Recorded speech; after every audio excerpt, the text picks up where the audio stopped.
Bien, bonsoir à tous. C'est un grand plaisir d'être là et je vous en remercie d'être venus aussi nombreux pour traiter d'un sujet qui est pleinement dans l'actualité. Rien que les 2 derniers mois, vous avez pu voir que la Corée du Nord avait montré qu'elle avait acquis une capacité balistique intercontinentale. Dans les 2 derniers mois, le président Trump a décertifié l'accord avec l'Iran. Dans les 2 derniers mois, un traité d'interdiction des armes nucléaires a été ouvert à la signature à New York et la campagne internationale contre les armes nucléaires s'est vue décerner le prix Nobel de la paix. Rien que le dernier week-end, le pape, lors d'un séminaire important, a rappelé la position constante du Vatican contre la possession et, a fortiori, l'usage des armes nucléaires dans le monde. Monsieur Verluise m'a dit que le public était très divers, qu'il y aurait sans doute des personnes qui ne connaissaient pas grand-chose à la dissuasion nucléaire et à l'autre bout du spectre, qu'il y aurait de grands spécialistes de cette question. Et il m'a demandé de repartir du point quasi zéro pour arriver au point maximal en 1 heure. Le challenge est un peu difficile, surtout que je ne m'y attendais pas, mais nous avons des bébés et des nourrissons dans la salle, alors je ne suis pas sûr de partir du 0-0 qui leur permette de comprendre la dissuasion. Mais partons de 3 bases de façon à ce que tout le monde soit vraiment, enfin, pas au même point de départ, mais disons les points clés. La dissuasion nucléaire, d'abord, c'est à la fois un arsenal et une doctrine. C'est-à-dire que l'un sans l'autre, pourrait-on dire, ça ne suffit pas. La dissuasion, c'est l'ensemble des deux pour tous les pays qui s'appuient là-dessus. Le deuxième point que vous devez avoir en tête, c'est globalement qui possède l'arme et qui ne la possède pas. Alors je vous rappelle très rapidement que vous avez les 5 permanents du Conseil de sécurité, c'est-à-dire les États-Unis, la Russie, la Chine, la France et le Royaume-Uni. Et puis vous avez 3 autres pays, l'Inde, le Pakistan et très probablement Israël, qui n'a jamais rien dit sur le sujet, mais nous allons supposer dans cette conférence qu'Israël possède la bombe. Et puis enfin la Corée du Nord. Donc ça vous fait 9 pays. Les quantités sont très différentes, avec d'un côté les États-Unis et la Russie. Vous êtes de l'ordre de 4600 têtes pour chacun d'entre eux, dont un peu plus de 2000 opérationnels et 2600 en stock, pourrait-on dire. Beaucoup plus si on met celles qui sont au rebut, mais qui pourraient, dans certains cas, être remises d'aplomb. Donc, ça, c'est les 2 qui en possèdent vraiment des quantités considérables, mais ils ont beaucoup baissé. Souvenez-vous qu'au pic de la guerre froide, les États-Unis possédaient 34 000 têtes. Et maintenant, on est plutôt dans la zone 4 600. Il y a quand même de la réduction depuis. La Chine, autour de 250. La France, un tout petit peu moins de 300. Le Royaume-Uni, 160 opérationnels sur 250. Reste après ceux qu'on ne connaît pas. L'Inde et le Pakistan, autour d'une centaine, à peu près entre 100 et 120 sans doute. Israël, les gens disent peut-être autour de 80. Reste la Corée du Nord, entre 5 et 10, sans doute. Mais voilà. Évidemment, cette absence de transparence sur les chiffres est un des problèmes qui va se poser. Nous y reviendrons. Les autres pays n'ont pas l'arme nucléaire. Pourquoi ? Pour des tas de circonstances historiques, plus une importante, c'est qu'ils sont partis à un traité très important qu'on appelle le traité de non-prolifération, lequel a été signé en juillet 1968 et entré en vigueur en 1970. Alors ce traité est très particulier parce qu'il autorise les 5 qui avaient des armes nucléaires avant 1967 à les garder, et puis tous ceux qui adhèrent après n'ont pas le droit d'avoir la bombe. C'est ce qu'on appelle un traité asymétrique. Et ce traité a été relativement bien respecté. Mais évidemment, Israël, l'Inde et le Pakistan n'ont pas adhéré, ce qui leur a permis d'acquérir la bombe. Et puis la Corée du Nord, qui avait adhéré, en est sortie. Alors elle en est sortie de fait, pourrait-on dire, sinon de droit, peu importe, ici. Enfin, la troisième base, et j'arrêterai avec ça, c'est ce point clé de la philosophie de la dissuasion, si l'on peut dire, on ne peut pas savoir si la dissuasion, ça marche ou si ça ne marche pas. Que les choses soient claires, si vous entendez quelqu'un vous dire la dissuasion, ça marche, ou quelqu'un qui vous dit la dissuasion, ça ne marche pas, c'est un militant, c'est-à-dire qu'il ne voit qu'une partie du problème.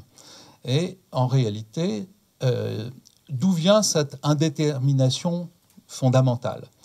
C'est que la dissuasion nucléaire a été conçue pour un certain type de menace et pour un certain type de défense, qu'elle a ces menaces et ce système de défense a fonctionné. Ça ne veut pas dire que sans cela, ça n'aurait pas fonctionné. Et donc, prenez par exemple l'exemple de la France pour que ce soit plus clair. Nous avons un arsenal nucléaire et une doctrine qui dit, bien voilà, je ne veux pas être attaqué, et si quelqu'un m'attaque dans mes intérêts vitaux, eh bien la réplique sera telle qu'au fond, il peut comprendre rationnellement qu'il n'a aucun intérêt à venir m'attaquer trop fortement. Nous n'avons pas été attaqués dans nos intérêts vitaux depuis que nous avons en fait un arsenal nucléaire. Est-ce qu'on peut dire pour autant que la dissuasion a marché? On n'en sait rien. Peut-être que nous n'aurions pas été attaqués, même si nous n'avions pas eu cela. En revanche, si nous avions été attaqués dans nos intérêts vitaux alors que nous avions la dissuasion, alors on aurait pu dire la dissuasion ne marche pas. Mais comme ça n'a pas été le cas, on ne peut pas dire ni que ça marche, ni que ça ne marche pas. Donc, heureusement, pourrait-on dire. Parce que si on pouvait démontrer scientifiquement que la dissuasion marche, eh bien tout le monde l'aurait. Et si on pouvait démontrer scientifiquement que ça ne marche pas, ben les gens ne sont pas fous, ils l'auraient mis au placard depuis longtemps. Et c'est justement à cause de cette indétermination-là que ça continue, ce qui vous montre un point clé de la philosophie de la dissuasion. La dissuasion, c'est une forme de croyance, de pari et de représentation créée dans l'imaginaire de l'autre et de soi-même. Voilà pour les bases. C'est un peu rapide, je le reconnais, mais il faut bien attaquer un peu le vif du sujet.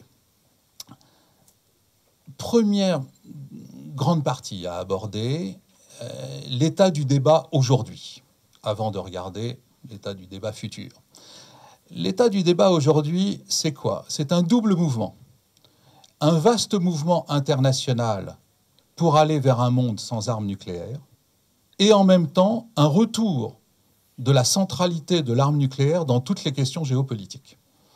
Et donc, vous avez une espèce de mouvement un peu antinomique, voire paradoxal, qui se produit simultanément. Alors d'abord, regardons ce mouvement en faveur d'un monde sans armes nucléaires. Quels sont les arguments des opposants, pourrait-on dire, à la dissuasion? Vous avez trois grandes familles d'arguments. C'est toujours les mêmes, mais avec des intensités diverses suivant les époques. Parce qu'il ne faut pas oublier que l'arme nucléaire, depuis Hiroshima, elle est critiquée et une bonne partie de l'opinion publique est contre depuis le début. Donc, ce n'est pas une opposition récente, c'est juste une opposition renouvelée, plus forte et avec un développement des arguments un peu différent de ce qu'on connaissait évidemment pendant la guerre froide. Donc, trois grandes familles d'arguments. C'est facile, entre guillemets. 1, la bombe est dangereuse. 2, la bombe est inutile. 3, la dissuasion nucléaire correspond à un ordre mondial dont nous ne voulons plus. Et tout tourne autour de ça. Et débouche, on le verra après, sur deux questions fondamentales, la question morale et la question éthique. Prenons-les un peu dans l'ordre rapidement. La bombe est dangereuse. C'est tout l'approche, évidemment, humanitaire, c'est-à-dire dire qu'est-ce que c'est que cette arme qui peut, en une fois, pourrait-on dire, tuer des centaines de milliers de personnes. C'est évidemment un des arguments qui est apparu dès Hiroshima et Nagasaki, mais qui s'est renforcé aujourd'hui. Peut-être parce que la conception de la vie humaine a changé au cours du temps et la valeur de l'individu. Peut-être aussi parce que les normes du droit international humanitaire se sont élevées. Et donc, évidemment, le caractère indiscriminé de la bombe, le côté ça va tuer des centaines de milliers de civils, etc., est monté en puissance dans le temps, parce que l'époque veut cela. Un deuxième argument qui est apparu plus récemment, c'est la question des dommages considérables et durables à l'environnement. Préoccupation qui était moindre avant. Bien sûr, depuis les années 60, on dit une guerre nucléaire entraîne ce qu'on appelait un hiver nucléaire. Mais les dommages considérables à l'environnement, c'est, comme vous le savez tous, une préoccupation plutôt récente, mais qui a beaucoup servi dans la campagne actuelle contre les armes nucléaires. Donc c'est un point qui est évidemment très important. Et puis, enfin, dans les dangers de la bombe, il y a toute la question des accidents possibles. Alors les accidents, ils sont de plusieurs sortes, évidemment. D'abord, c'est l'idée qu'il peut y avoir un accident parce qu'on a lancé un missile par erreur, par toute une série d'erreurs dans la chaîne de décision. C'est l'accident purement technique qui fait que ça explose alors qu'on considérait que ça n'allait pas exploser. Ben voilà, il y a un accident nucléaire comme ils sont produits dans le civil. Et puis il y a l'accident qui correspondrait à une erreur d'interprétation, c'est-à-dire qu'on voit arriver quelque chose de l'adversaire réel ou supposé, et on se trompe, on pense que c'est du nucléaire, alors on répond par du nucléaire, alors que c'était autre chose, et c'est arrivé. Qu'on puisse confondre un lever du soleil avec une arrivée d'un missile. Et donc, ce n'est pas quelque chose de négligeable. Donc, c'est pour toutes ces raisons, il y a toute une famille d'arguments autour de tout cela est insupportable, la bombe, c'est beaucoup trop dangereux pour qu'on en garde, hop, il faut qu'on mette ça à la poubelle. La deuxième famille d'arguments, c'est la bombe est inutile. Au fond, voilà, c'est tous les arguments comme quoi ça ne fonctionne pas, et donc c'est ce qu'on appelle la délégitimation de la dissuasion. De ce point de vue-là, comme je vous ai dit, il n'est pas possible de démontrer objectivement, pourrait-on dire, que la bombe est inutile, mais il y a quand même des arguments en ce sens. La première idée, c'est de dire que la dissuasion n'a pas empêché la guerre. Alors, bien entendu, ceux qui disent cela savent bien qu'il n'y a pas eu de guerre entre les États-Unis et l'Union soviétique, par exemple. Mais ce qu'ils disent, c'est que ça n'a pas empêché la guerre parce que ça l'a déplacée. Parce qu'au fond, l'affrontement entre les États-Unis et l'Union soviétique, eh ben, il s'est déplacé par proxy en Afrique, en Amérique latine, voire même, et bien sûr, en Asie. Et donc, au fond, dire la dissuasion a empêché la guerre, bon, c'est bien beau, ça a empêché la guerre entre les pays qui ont des armes nucléaires, mais ils se sont battus ailleurs et en faisant pas mal de dégâts. Cela étant, on peut bien entendu répliquer que ces guerres n'ont pas, par proxy, n'ont pas été des guerres mondiales, comme il y avait eu auparavant. Ensuite, la sécurité qu'est censée apporter les armes nucléaires, eh bien, on n'y croit pas, parce qu'au fond, c'est une question de représentation. C'est une question de représentation que l'autre se fait du fait que je vais être en capacité de l'attaquer ou de rétorquer avec du nucléaire. Et ça, au fond, ce système de représentation, ben, on ne pense pas qu'il soit crédible aujourd'hui. Un des éléments étant de dire, au fond, ces engins sont beaucoup trop puissants pour qu'ils soient utilisables aujourd'hui. Et donc, ça ne sert à rien de les garder. Il faut bien voir qu'en termes de tonnage, enfin de capacité détonnante, les bombes d'aujourd'hui, c'est entre 100 et 1000 fois Hiroshima.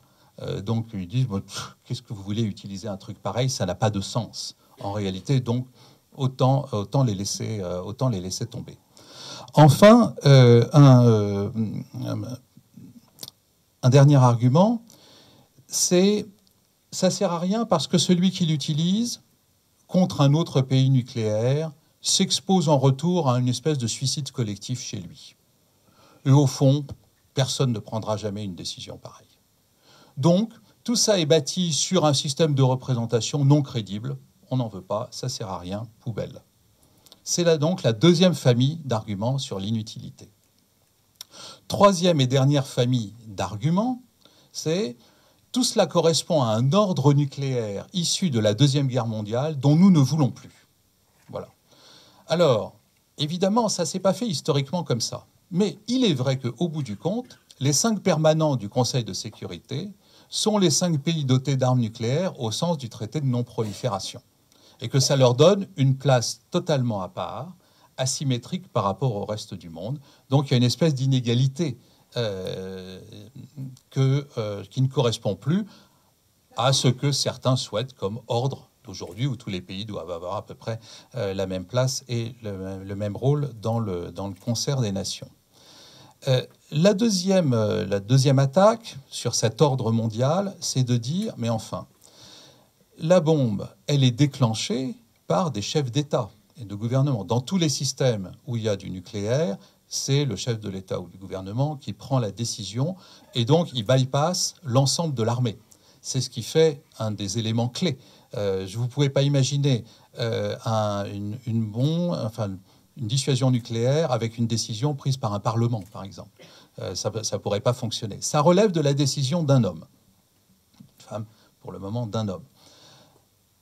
Mais les gens disent, mais attendez, ça veut dire qu'au fond, le monde tient sur la décision de 8 ou 9 personnes. Donc moi, l'ensemble de la sécurité mondiale, ça tient sur M. Trump, sur M. Poutine, sur M. Kim Jong-un en Corée du Nord. Non, mais moi, je ne veux pas d'un ordre mondial qui tient sur la décision de ces 9 personnes et sur leur rationalité supposée. Ça ne me convient pas du tout. Donc on voit bien le type d'argument que l'on peut développer autour de ces questions, j'allais presque dire, de personnes.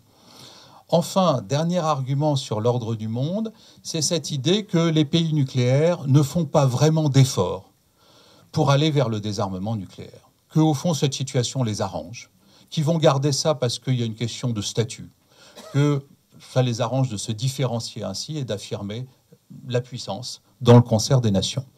Et donc, ces pays nucléaires ne remplissent pas leurs obligations au sens du traité de non-prolifération parce que l'article 6 du traité de non-prolifération les engage à négocier de bonne foi un désarmement nucléaire dans le cadre d'un désarmement, ce qu'on appelle le désarmement général et complet, mais ça c'est de la cuisine. Globalement, ils sont invités à négocier tous ensemble.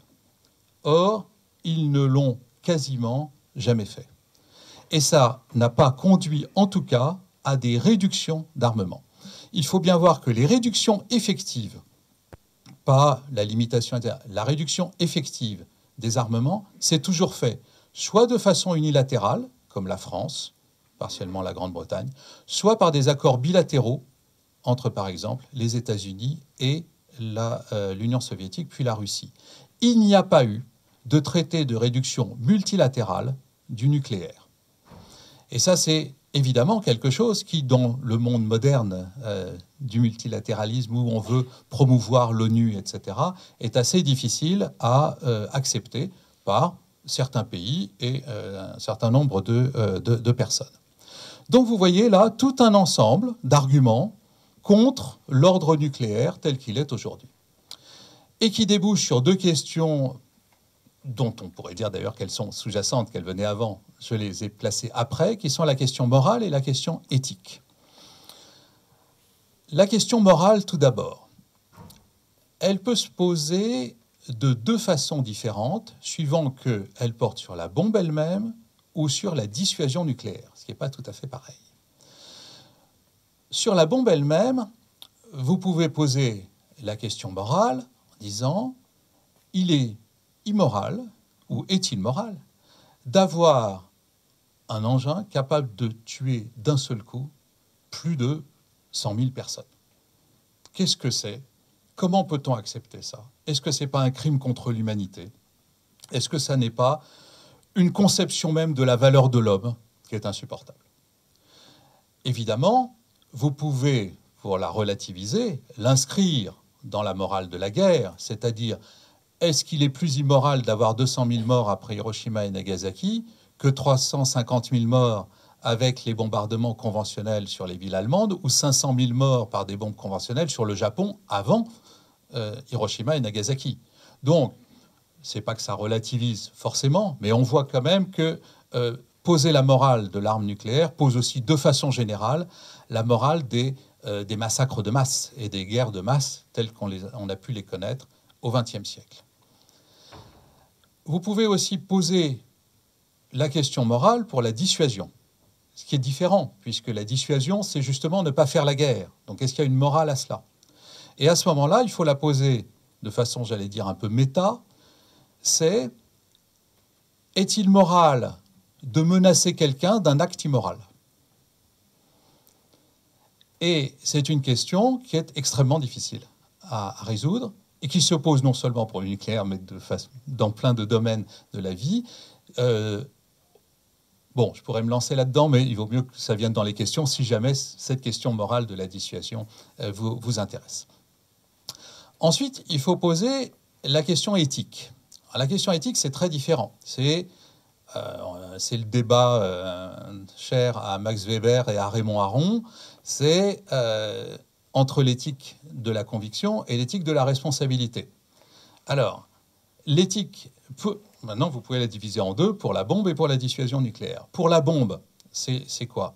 C'est, est-ce que je dois m'en tenir à l'éthique de la conviction qui, évidemment, m'empêche d'utiliser une arme pareille, ou bien l'éthique de la responsabilité qui me dit je peux l'utiliser si ça empêche quelque chose d'encore plus fort. Et donc, à ce moment-là, la question c'est, c'était quoi la situation à Hiroshima? Est-ce que les 200 000 morts d'Hiroshima et Nagasaki, ça a empêché plus de morts japonais et américains après? Winston Churchill disait ça a évité 1 million de morts. Mais d'autres historiens vous disent pas du tout. Le Japon était déjà à genoux, la guerre aurait été finie même sans la bombe, et donc, en aucune façon, il ne fallait l'utiliser parce que ça n'évitait pas quelque chose de pire en termes d'éthique, de conviction et de responsabilité. Maintenant, par rapport à la dissuasion, encore une fois, c'est complètement différent. Là, la conviction majoritaire chez tous les chefs d'État et de gouvernement, c'est de dire « nous voulons un monde sans armes nucléaires ».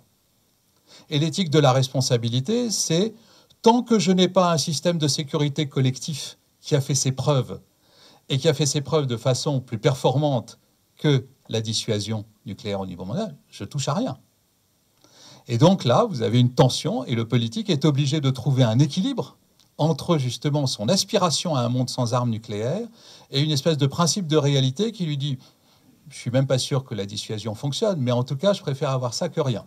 Mieux vaut pas lâcher la proie pour l'ombre et ce genre de choses. » Voilà à peu près comment aujourd'hui peut se poser le débat à la fois d'un point de vue moral et d'un point de vue éthique.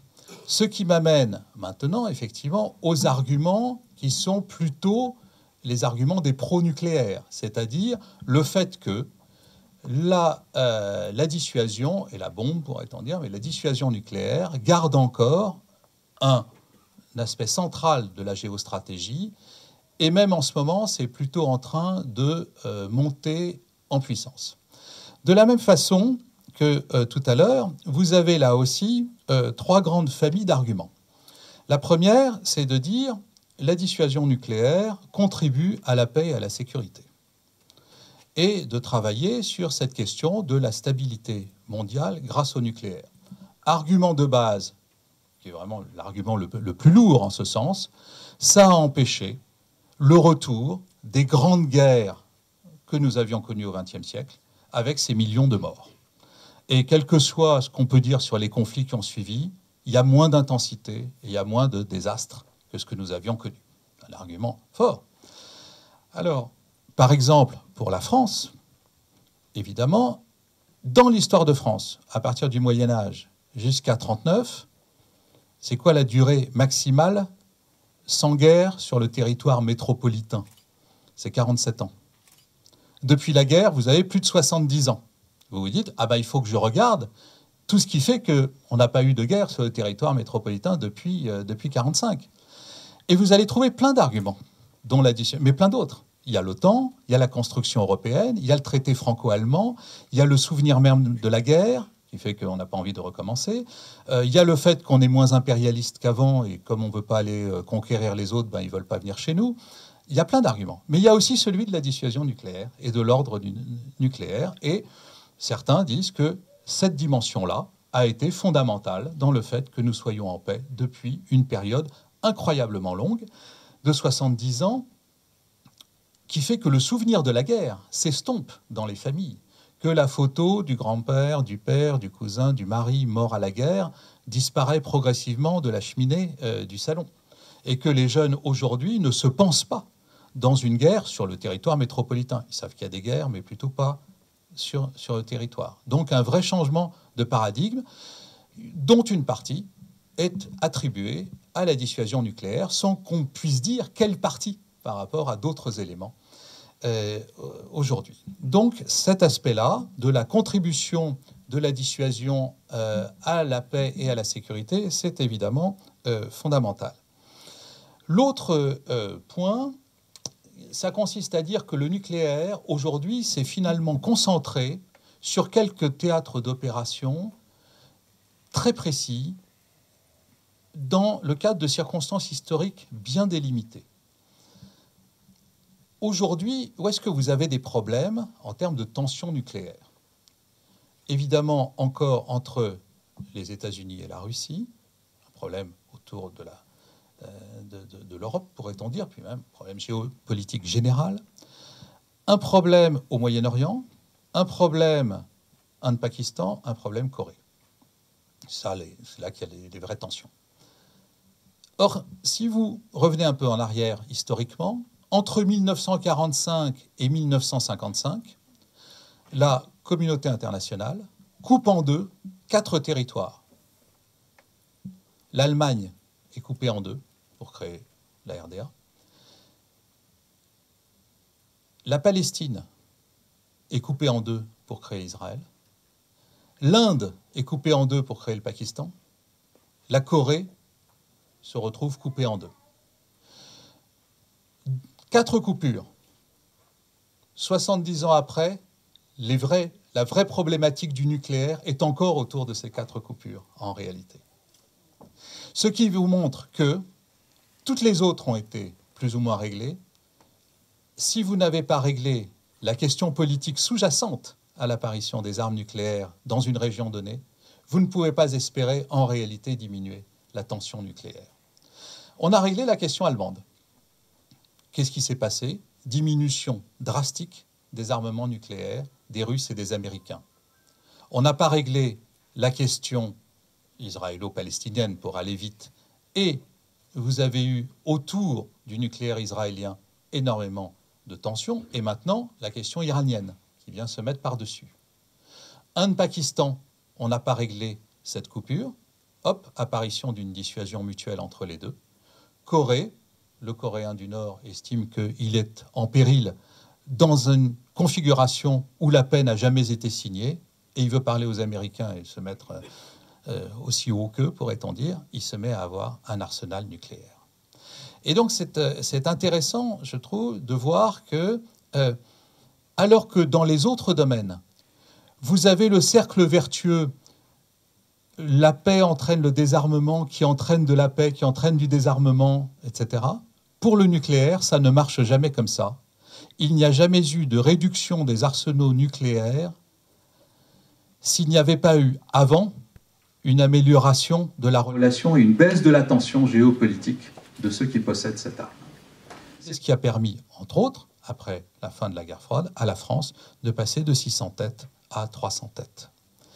Donc, cette configuration nucléaire est très spécifique par rapport à celle des autres armes, évidemment, puisque ce sont des armes stratégiques. Enfin, dernier point, probablement, on peut estimer que la possession d'armes nucléaires et le fait qu'il y ait un parapluie américain sur un certain nombre de pays alliés a probablement entraîné une moindre montée des armements conventionnels.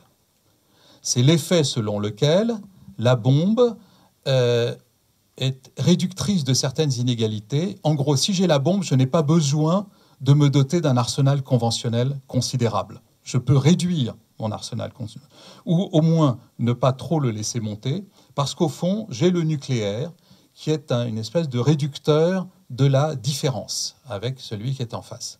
Il est très probable que s'il n'y avait pas le parapluie américain, le Japon aurait augmenté considérablement ses armements conventionnels, sans doute la Corée du Sud aussi, mais aussi d'autres pays, et en Europe même, l'Allemagne et d'autres pays, s'il n'y avait pas l'OTAN, sans doute, ils auraient augmenté et développé un arsenal conventionnel considérable.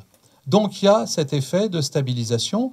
Vous avez eu un traité en Europe qui s'appelait le traité sur les forces conventionnelles, qui a plafonné, il ne fonctionne plus très bien aujourd'hui, mais il a plafonné à un moment, pendant longtemps, les armements conventionnels sur l'ensemble du théâtre européen. En réalité, on a pu arriver à ce résultat-là que parce qu'il y avait derrière une stratégie nucléaire américaine et soviétique qui se regardaient l'une en face de l'autre. Donc voilà quelques éléments. Ensuite, vous avez une autre famille d'arguments qui est que cet ordre nucléaire, alors que les Antilles disent « ça ne profite qu'à 9 pays », cet ordre nucléaire est en réalité extrêmement partagé de par le monde, par le jeu des alliances. Les États-Unis sont alliés à un certain nombre de pays et offrent, entre guillemets, leur couverture nucléaire, leur parapluie, à une trentaine de pays. Les 27 autres qu'eux dans l'OTAN, plus le Japon, plus la Corée, plus l'Australie. En réalité, le nucléaire porte sur une population qui sont les 2 tiers de la population mondiale, et en termes économiques, n'en parlons même pas. Donc, cet ordre nucléaire, en réalité, il règne sur le monde. En tout cas, il est stabilisant de l'ensemble du monde. Car tous les pays qui sont sous parapluie ou qui ont la bombe ne se sont pas fait la guerre entre eux. Ce qui est évidemment un argument essentiel en termes de développement économique des 70 dernières années, bien entendu.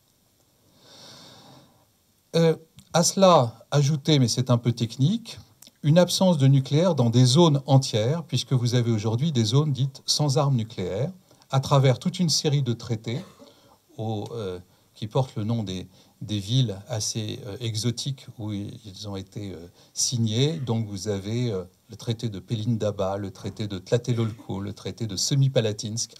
Donc vous chercherez où c'est sur les cartes. Mais tout ça fait des espèces d'enclaves, finalement, nucléaires, très importantes dans le monde, de pays qui ont décidé qu'ils n'en auraient jamais, qu'ils n'en stockeraient pas et que jamais il y aurait de conflit nucléaire chez eux. Et la plupart des pays nucléaires ont dit d'accord, on joue le jeu. Dans ces pays-là, il n'y aura pas d'attaque nucléaire, quoi qu'il arrive. En gros, c'est ça l'idée. Donc, ça fait aussi toute une partie du monde qui vit sous cet ordre-là, pourrait-on dire. Enfin, dernière chose, les pays nucléaires, enfin les 5 du Conseil de sécurité, ont offert, entre guillemets, à tous les autres ce qu'on appelle les garanties négatives de sécurité. C'est une notion très intéressante et qui dit, en gros, je ne vous attaquerai jamais avec du nucléaire à 2 conditions. Vous devez être un pays du traité de non-prolifération, partie au traité de non-prolifération, et vous ne devez vous-même pas être un proliférant, c'est-à-dire vous devez respecter le fait que vous ne voulez pas du nucléaire. Moyennant quoi, je ne vous attaque pas avec du nucléaire, quoi qu'il arrive. Ça fait énormément de pays qui sont sous garantie, bien entendu. Donc aujourd'hui, à part 9 ou 10 pays, tout le monde est sous les garanties négatives de sécurité des 5. Et donc, ils se sont engagés à ne jamais utiliser du nucléaire. Donc vous voyez que c'est à la fois un ordre qui paraît comme ça, un peu par moments terrifiant, angoissant, anxiogène, mais qu'en réalité, il y a beaucoup d'éléments qui font que le nucléaire n'a quasiment aucune chance d'apparaître dans certaines parties du monde ou contre certains pays. Enfin, et je terminerai avec là, sur le constat, c'est quelque chose de très problématique. Ça consiste à dire que les risques liés au nucléaire sont maîtrisables. Alors là, vous avez toujours des hurlements des antinucléaires, sans doute tout à fait compréhensibles. Le risque d'usage, d'abord. Le fait de se tromper et d'envoyer une bombe sur quelqu'un comme ça. Il y a eu 2-3 accidents à une époque où quand même on n'avait pas les mêmes moyens de contrôle de ce que l'on faisait avec son propre arsenal. La probabilité qu'on envoie une bombe nucléaire par erreur sur quelqu'un est quand même aujourd'hui extrêmement limitée. il n'y a pas de risque zéro. Je dis pas, voilà, mais bon, c'est quand même très très limité aujourd'hui. Deuxième chose, évidemment, le risque technique et technologique. Il est toujours là, même s'il y a eu des améliorations, mais il y a eu beaucoup d'accidents. Il faut bien voir qu'autour de la bombe, depuis la fin de la Deuxième Guerre mondiale, en accident technique, technologique, où ça a un peu fuité, où ça a été un peu dangereux, vous avez une 60aine d'accidents. Donc là aussi, il faut prendre ce risque parfaitement en compte, ne pas l'ignorer, mais au contraire, travailler dessus pour le diminuer autant qu'il est possible. Enfin, la dernière chose un peu à la mode, c'est le détournement terroriste. La probabilité d'un détournement terroriste d'une bombe et de son utilisation est extrêmement faible, ce qui ne veut pas dire qu'il ne faut pas le prendre en compte, mais c'est très compliqué le nucléaire. Et quand on voit ce qu'utilisent les terroristes, c'est tellement plus simple d'utiliser plein d'autres choses qu'on ne voit pas pourquoi ils iraient chercher quelque chose d'aussi compliqué à voler, à mettre en œuvre, etc. Donc le risque terroriste direct, pourrait-on dire, est faible. Ce qui n'est pas complètement faible, c'est ce qu'on appelle la bombe sale, c'est-à-dire la récupération de matières fissiles qui, conditionnées d'une certaine façon, pourraient permettre de faire un chantage, car il pourrait y avoir des dégâts considérables dans la population. Ce n'est pas de la bombe, mais c'est de l'utilisation de matières radioactives en quantité, pas forcément grande en quantité, mais j'allais dire, en capacité de nuisance et de destruction. Voilà, vous avez à peu près le tableau du débat aujourd'hui. Et comme le sujet, c'est la dissuasion nucléaire a-t-elle un avenir, on va passer maintenant à la projection pour l'après. Alors, les enjeux, d'abord, de ce qui arrive dans les années qui viennent. D'abord, la question de la crédibilité de la dissuasion nucléaire. Au fond, plus on avance, plus il y a de gens pour contester cette crédibilité. Et cette crédibilité, pourquoi est-ce qu'elle est contestée? À cause de la question des alliances, du parapluie, pourrait-on dire. Vous vous souvenez que dans sa campagne, Trump avait plutôt dénigré l'OTAN en disant que c'était une organisation un peu obsolète, qu'il a fallu qu'il aille rassurer les alliés, qu'il s'est passé un phénomène un peu comparable au Japon et en Corée du Sud, qui était un doute sur la qualité de l'alliance avec les Américains. Ça pose de façon générale, et non pas circonstancielle simplement avec Donald Trump, une question plus générale. Est-ce que ces alliances vont durer éternellement ? Après tout, dans l'histoire, vous avez des alliances qui peuvent durer 50 ans, 100 ans. Mais là, on est déjà à 70 ans d'alliance, pratiquement. Est-ce que l'alliance avec les États-Unis, et avec des États-Unis qui ont souvent des tendances isolationnistes, est-ce que ça va durer éternellement? C'est un gros enjeu. Parce que si ces alliances, d'un coup, on les met en doute, alors c'est tout le paradigme de la sécurité internationale qui se met à être modifié. Beaucoup de pays alliés aujourd'hui questionnent la qualité justement de l'alliance avec les États-Unis. Le deuxième élément qu'il faut prendre en compte, c'est la tendance à contourner la dissuasion. Ce contournement de la dissuasion, il prend plusieurs formes. Je vous donne celle qui me paraît aujourd'hui la plus importante. Les gens, on leur a dit, écoutez, avec la dissuasion, vous allez avoir la paix et puis vous n'avez pas besoin, au fond, de trop vous protéger par ailleurs. Vous avez même une idée contre-intuitive, c'est que pour que les arsenaux nucléaires ne soient pas trop élevés, il ne faut pas trop mettre en place de défense antinucléaire. Parce que plus vous en mettez, plus l'autre est obligé de rajouter des missiles pour continuer à être crédible. Les États-Unis et l'Union soviétique à l'époque, prenant en compte cet argument, ont dit « Ok, on va limiter notre capacité de défense antimissile », traité ABM. Mais ça leur a en fait jamais plu ni à l'un ni à l'autre. Et donc il y avait une remise en cause de ça dans les années 90. Et puis il y a eu un événement, évidemment, le 11 septembre. Le 11 septembre, l'avion arrive dans les tours et les États-Unis découvrent que leur territoire peut être atteint par les airs et qu'il faudra sans doute s'en prémunir et s'en protéger. Et donc, en janvier 2002, ils cassent l'ABM et ils disent non, nous, on ne veut plus avoir simplement 2 batteries de défense antimissiles, on en veut beaucoup plus et on va protéger le territoire de façon radicalement différente. Et à partir de cette époque, et dans les 15 années précédentes, est venue l'idée qu'il fallait développer des systèmes antimissiles et toute cette fantasmatique des dômes de protection.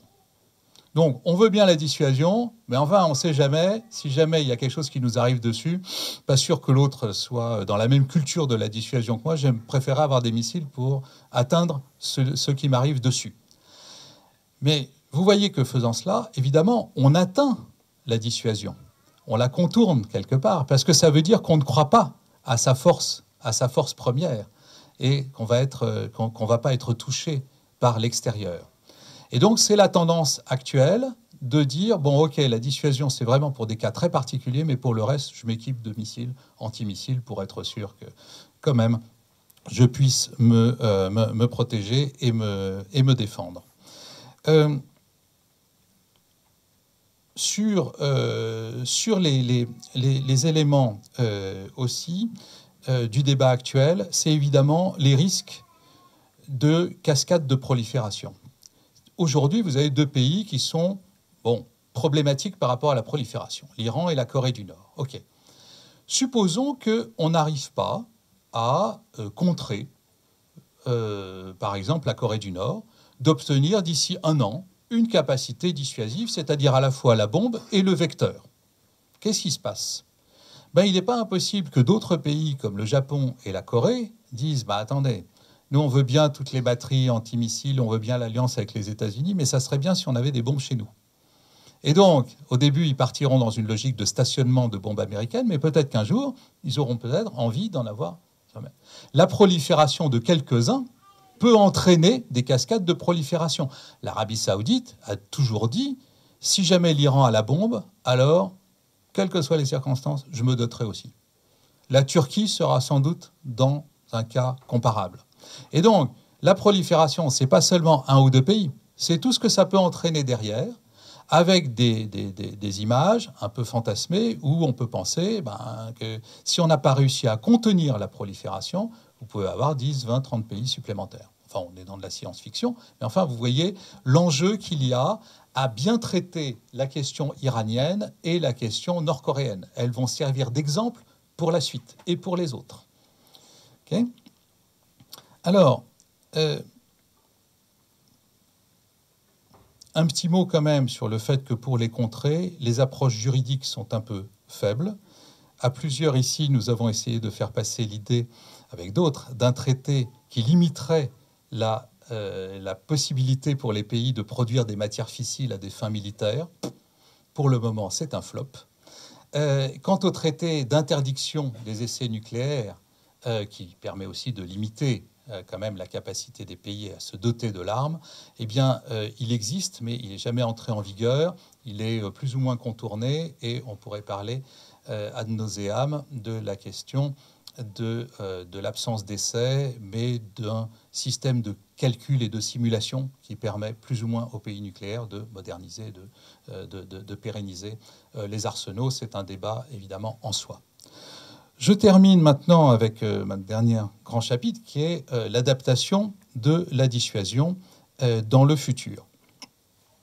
Le premier point qu'il faut garder en tête, c'est qu'il va falloir, dans les années qui viennent, repenser les architectures de sécurité en Europe, au Moyen-Orient et en Asie. Il ne peut pas en être autrement. Notez d'ailleurs, de ce point de vue-là, que les alliances des États-Unis dans ces 3 régions avec les pays sont institutionnellement complètement différentes. Sur l'Europe, vous avez l'OTAN, donc un système où les pays se parlent entre eux, agissent ensemble et prévoient en termes de planification nucléaire ensemble. Sur l'Asie, vous n'avez pas une organisation comparable. Vous avez des accords bilatéraux avec le Japon, la Corée et l'Australie. On n'a jamais fait une organisation. Faire une organisation qui parle de nucléaire entre le Japon et la Corée du Sud aurait été assez performant. À un moment, on a pensé à une organisation et il y avait la Nouvelle-Zélande dedans. Et puis, elle s'en est retirée tout de suite, c'était dans les années 50, et ça a tué l'idée d'une organisation régionale asiatique sous parapluie américain. Donc, des accords bilatéraux. Et puis, dernière configuration, le Moyen-Orient. Très curieusement, vous me direz, il n'y a pas d'accord entre les États-Unis et les pays du Moyen-Orient alliés des États-Unis. Il n'y a pas d'accord avec Israël, ni avec l'Arabie saoudite, ni avec les pays du Golfe. Ça peut paraître étonnant. Mais dans la réalité, quand on voit ce qui se passe sur le terrain, dans les guerres, sur le terrain, etc., on voit bien qu'il y a une alliance extrêmement forte et une implication extrêmement forte des États-Unis dans la zone. La question étant de savoir si cela pourrait aller jusqu'au nucléaire. Probablement oui. Probablement oui, du fait de la faible... Enfin, non, on ne va pas parler de la profondeur stratégique des uns et des autres, mais disons qu'il pourrait y avoir une implication de dissuasion nucléaire des États-Unis sur la zone, même si ça n'a jamais été posé comme tel dans aucun accord là-bas. Or, tout ceci va probablement changer considérablement dans les années qui viennent. Pourquoi ? Encore une fois, quelle va être la configuration autour de la Corée du Nord ? Vous imaginez que les choses continuent et que dans un an, la Corée du Nord a à la fois des missiles intercontinentaux et une capacité à mettre la tête nucléaire dessus. C'est pas si simple, ça vibre beaucoup, c'est compliqué à mettre en place, mais ils avancent, et ils avancent bien. Ce qui veut dire que dans un an ou deux, raisonnablement, vous pouvez penser que la Corée du Nord aura une capacité de dissuasion capable d'atteindre les États-Unis. S'il n'y a pas eu d'intervention américaine avant, on va prendre la situation telle qu'elle est. Mais ça change tout sur la zone, toutes les équations de sécurité. Qu'est-ce qui va se passer ? Je pourrais vous faire 5 scénarios. Le plus probable, à mon avis, c'est un déploiement considérable d'antimissiles sur la zone. Pourquoi ? Parce qu'il faut protéger Séoul, qui est à 45 km de la frontière, parce qu'il y a des tas de raisons. Donc, il y aura probablement de l'antimissile américain en Corée du Sud, au Japon dans des proportions considérables, et sur toutes les plateformes américaines, Guam, d'autres îles, les plateformes navales, etc. Donc, personnellement, personne n'a de boule de cristal, et je ne suis pas Madame Irma, mais je pense qu'il va y avoir déploiement d'antimissiles considérable. La Chine, évidemment, ça l'inquiète, puisque comme on l'a vu comme on l'a dit tout à l'heure, si vous mettez de l'antimissile, la dissuasion de l'autre s'en trouve modifiée. Et donc, la Chine ne va pas être contente, la Russie, qui a un bout de frontière aussi, ne va pas être contente non plus. Donc vous allez avoir une montée aussi de ce côté-là de l'armement. Bref, l'équilibre stratégique va se trouver à un niveau d'armement sur la zone beaucoup plus élevé qu'il ne l'est aujourd'hui. Ce que l'on peut espérer, c'est que tout le monde, hors Corée du Nord, sera assez sage pour se parler, pour définir un équilibre stratégique plus élevé, mais à un niveau minimal. Autrement, vous allez avoir immanquablement une nouvelle course aux armements en Asie. C'est quasi inéluctable avec ce changement. Deuxième configuration qui change dans les années qui viennent, c'est l'architecture de sécurité en Europe, qui doit être revue et corrigée. Pourquoi ? Pour plusieurs raisons. La première, en termes géopolitiques, c'est que, pour plein de raisons, la Russie est en train de remonter en puissance et a envie de retrouver une place qu'elle considère avoir perdue après la fin de la guerre froide. Elle remonte son niveau d'armement et elle a une attitude plutôt agressive sur un certain nombre de théâtres. La Géorgie, il y a déjà 10 ans, mais ensuite la Crimée, puis l'Ukraine. Et donc, ça se rapproche un petit peu. Et on est obligé de prendre cette tension naissante comme telle. Certains, parce que c'est de la poule et l'œuf, considèrent que c'est une conséquence de l'attitude des Occidentaux depuis la fin de la guerre froide. Mais on prend la situation telle qu'elle est aujourd'hui, on constate que la Russie est redevenue une puissance relativement agressive vers l'ouest de l'Europe. Et les Américains ayant donc outrepassé l'accord ABM, eh bien, ils font, semble-t-il, la même chose avec un accord nucléaire sur les forces nucléaires intermédiaires. Cet accord, qui porte sur des missiles qui ont une allonge entre 500 et 5500 km, c'était un accord très important entre les deux parties. Il semble, d'après les Américains, mais nous n'avons pas de confirmation à titre national, que les Russes ont mis en place une capacité de missiles qui correspondent à ces distances, et donc ils sont en violation. Les Américains ne sont pas en reste, puisqu'ils préparent aussi des missiles de l'ordre de 2000 km. Donc, dans cette nouvelle configuration, ce qui risque d'arriver, c'est un retour de missiles de portée dite intermédiaire entre l'Est et l'Ouest, entre l'ancienne frontière Est-Ouest. Une espèce de retour un peu régressif de ce point de vue-là. Et il faudra repenser l'ensemble des outils que nous avions mis en place donc, après la fin de la guerre froide, notamment l'Organisation de la sécurité et de la coopération en Europe, qui est aujourd'hui bloquée à Vienne, mais aussi beaucoup d'autres outils bi- et multilatéraux qu'on ne va pas décrire ici, mais qui sont actuellement plus ou moins en panne. Sur le Moyen-Orient, la question est évidemment ultra sensible en ce moment et bouge, j'allais dire, sans arrêt. Il s'agit de savoir si ce sont les anciens clivages ou les nouveaux clivages qui vont perdurer. Les Russes et les Américains jouent deux cartes radicalement différentes. Derrière cela se joue une partie géopolitique historique considérable. Et peut-être que les pièces du puzzle de la tectonique des puissances va bouger sur la zone, mais en tout cas, tel que c'est parti, on va vers des tensions extrêmement fortes. Car tout cela se double d'un conflit ancien, qui est évidemment celui entre les sunnites et les chiites, ravivé à cette occasion, je la fais courte, et qui met en tension aujourd'hui, évidemment, l'Arabie saoudite et l'Iran pour, je dirais, la prédominance régionale. J'arrête là parce qu'on sort du nucléaire. Mais la question du nucléaire, vous voyez, est centrale là-dedans. Pourquoi ? Parce qu'il est très possible que le Congrès, dans un mois exactement, décide de décertifier complètement l'Iran, lequel se trouvera à ce moment-là, il l'a déjà dit, libre de tout engagement vis-à-vis de l'enrichissement du nucléaire, et on ne sait pas la suite. En revanche, si on arrive à jouer le jeu et à faire du containment iranien, non seulement jusqu'à la fin du JCPOA, de l'accord avec l'Iran, mais aussi au-delà des sunset clauses, c'est-à-dire des clauses de fin de vie de cet accord, qui est limité dans le temps, alors peut-être que la tension en termes nucléaires va pouvoir baisser sur la zone. Pour le moment, nous sommes dans l'expectative à l'heure où nous parlons aujourd'hui, parce que la décision du Congrès dans un mois va être absolument déterminante pour la suite des opérations, j'allais dire. Un deuxième aspect qu'il faut regarder aujourd'hui, c'est la question de la modernisation des arsenaux. C'est un peu technique, mais pour la faire courte, on va vers des têtes de plus en plus légères et vers des missiles qui vont de plus en plus loin. Les deux d'ailleurs étant parfois corrélés, puisque le missile va plus loin si la tête est plus légère. Mais ce n'est pas seulement cette corrélation. Qu'est-ce que ça entraîne d'un point de vue géostratégique ? Gardez juste une idée à ce stade. C'est que, au fond, il n'y a plus de profondeur stratégique dans le monde aujourd'hui.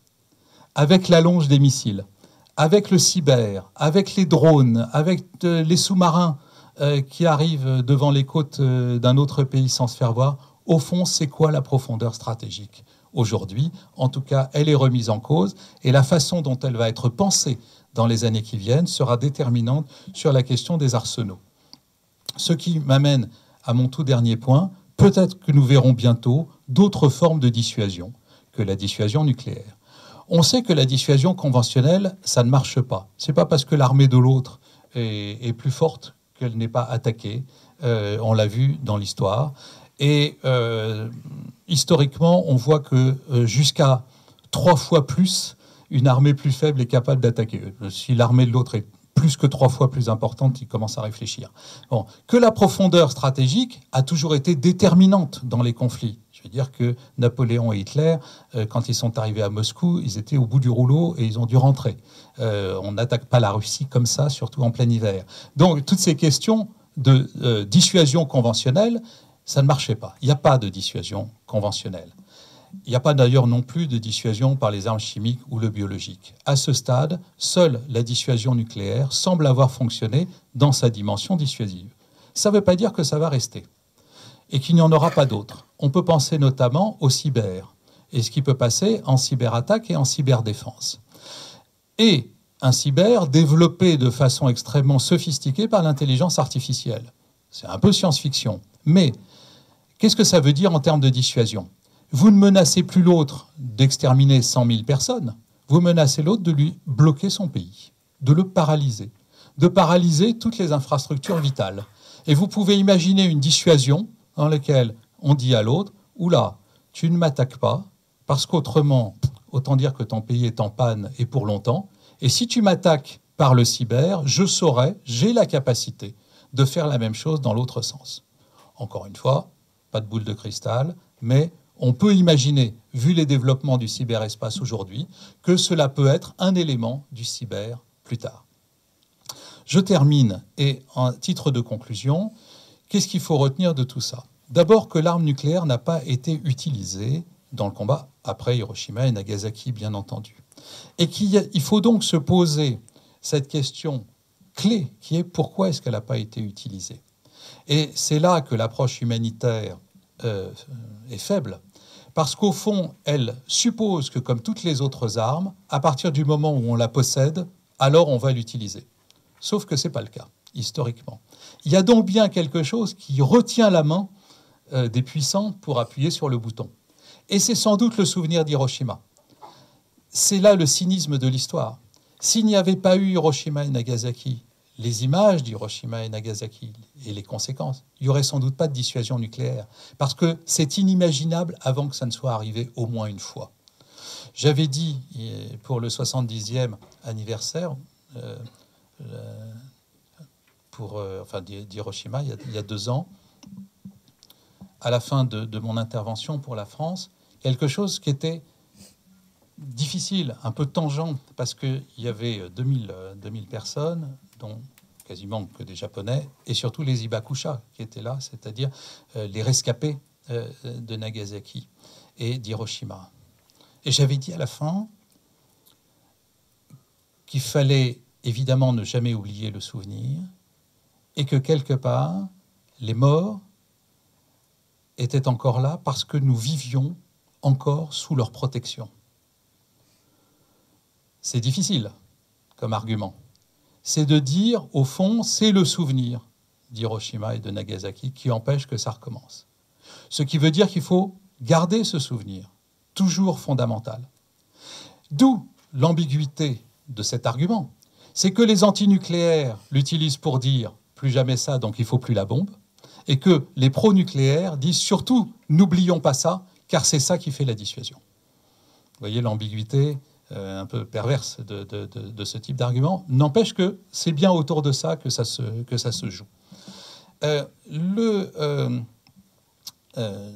L'autre chose, c'est... comment dire? Bon, à titre personnel, je dirais que rien n'est satisfaisant là-dedans, mais on n'a pas mieux. Ou dit différemment, le régime de l'équilibre de la dissuasion nucléaire, est à la sécurité ce que la démocratie est à la politique. Le pire système à l'exception de tous les autres qu'on a essayé avant. Et donc, évidemment, c'est pervers aussi, c'est compliqué de le poser comme ça. Il n'empêche que c'est ma conviction personnelle autour de cette question. Est-ce que pour autant, il ne faut pas continuer d'essayer d'aller vers un monde sans armes nucléaires? Oui, sûrement.